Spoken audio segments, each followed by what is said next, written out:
time for Cindy and the News. Hello and welcome to another exciting episode of Cindy and the News.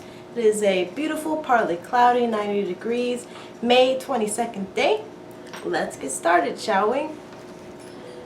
A disabled dog was rescued from the side of the highway off of Route 80 in New Jersey. The dog was found frozen in fear inside of a crate when he was rescued. He is a middle-aged Chihuahua named Stanley. His disability? He weighs 21 pounds. That is nearly twice as much what a Chihuahua his size should weigh. His foster mom currently has him on a low-fat, wet dog food diet, and he has been reported as starting to lose weight. The shelter is currently raising funds in order to build him a custom wheelchair, and as soon as he is healthy enough, he will be up for adoption at the Ramapo Virgin Animal Refuge. Daniel Hernandez, aka Tekashi 6ix9ine, attempted to donate $200,000 to the No Kid Hungry organization. The organization, however, declined his offer, stating that as a child-focused campaign, it is our policy to decline funding from donors whose activities do not align with our mission and values. Hernandez was released from prison 4 months before his 2-year sentence was up, which originally started because he pled guilty to gang-related activity in New York. He spent the rest of his sentence at home after his lawyers argued that his asthma made him vulnerable to the virus. He has since made stack loads of cash after recording his new song, Gooba. For those of you trying to flock to the beaches in droves this Memorial Day weekend, Houston and Galveston weather has other plans. Sunday begins a week-long period of rain for Houston, with thunderstorms and rain showers likely. The rain should begin on Friday evening, however they should dissipate by Saturday morning and should not begin again until Saturday evening. So get out there while you can and enjoy those few hours of sun and soak up that vitamin D in a good distance from other people around you.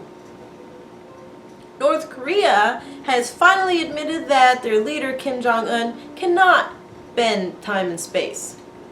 This is part of their new tactic to get the leader to connect to his people at a human level. He was quoted as saying, "Mystifying a leader's revolutionary activity and appearance result in covering the truth. And absolute loyalty would spring up when they are mesmerized by the leader humanly and camaraderie."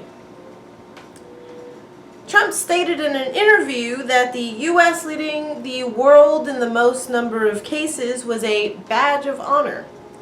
He insisted it was due to having a superior testing availability, even though testing isn't actually that available. Here is a clip of him now. So when we have a lot of cases, I don't look at that as a bad thing. I look at that as, in a certain respect, as being a good thing, because it means our testing is much better. So if we were testing 1 million people instead of 14 million people, we would have far fewer cases, right? So I view it as a badge of honor. Really, it's a badge of honor. We are getting there, though. Governor Greg Abbott announced 44 new testing sites at CVS locations across the state, with 11 of them in Houston. The pharmacies will use a self-swab test, and you can drive up to the pharmacy and have a CVS pharmacy team leader observe you to make sure you're doing it correctly. You then drop off your swab in the box next to the window, where it is sent off to a third-party lab for processing, and you can get your results in 3 days. A new prosthetic eye has been created that is able to mimic and even outperform human eyes. It is able to register light a lot quicker than human eyes, and however it is only able to have a 100-degree field of view as compared to our regular 150-degree field of view. But I guess Elon Musk was right, and we're that much closer to having human cyborgs than I originally thought. To quote Robin Sloan, however, I, for one, Welcome, our new Android overlords. And finally, for fans of the show, What We Do in the Shadows, they have been renewed for a 3rd season. Our U.S. counts today are 1,642,652 cases with 97,538 deaths. This has been Cindy in the News, and good night. Don't forget to like and subscribe.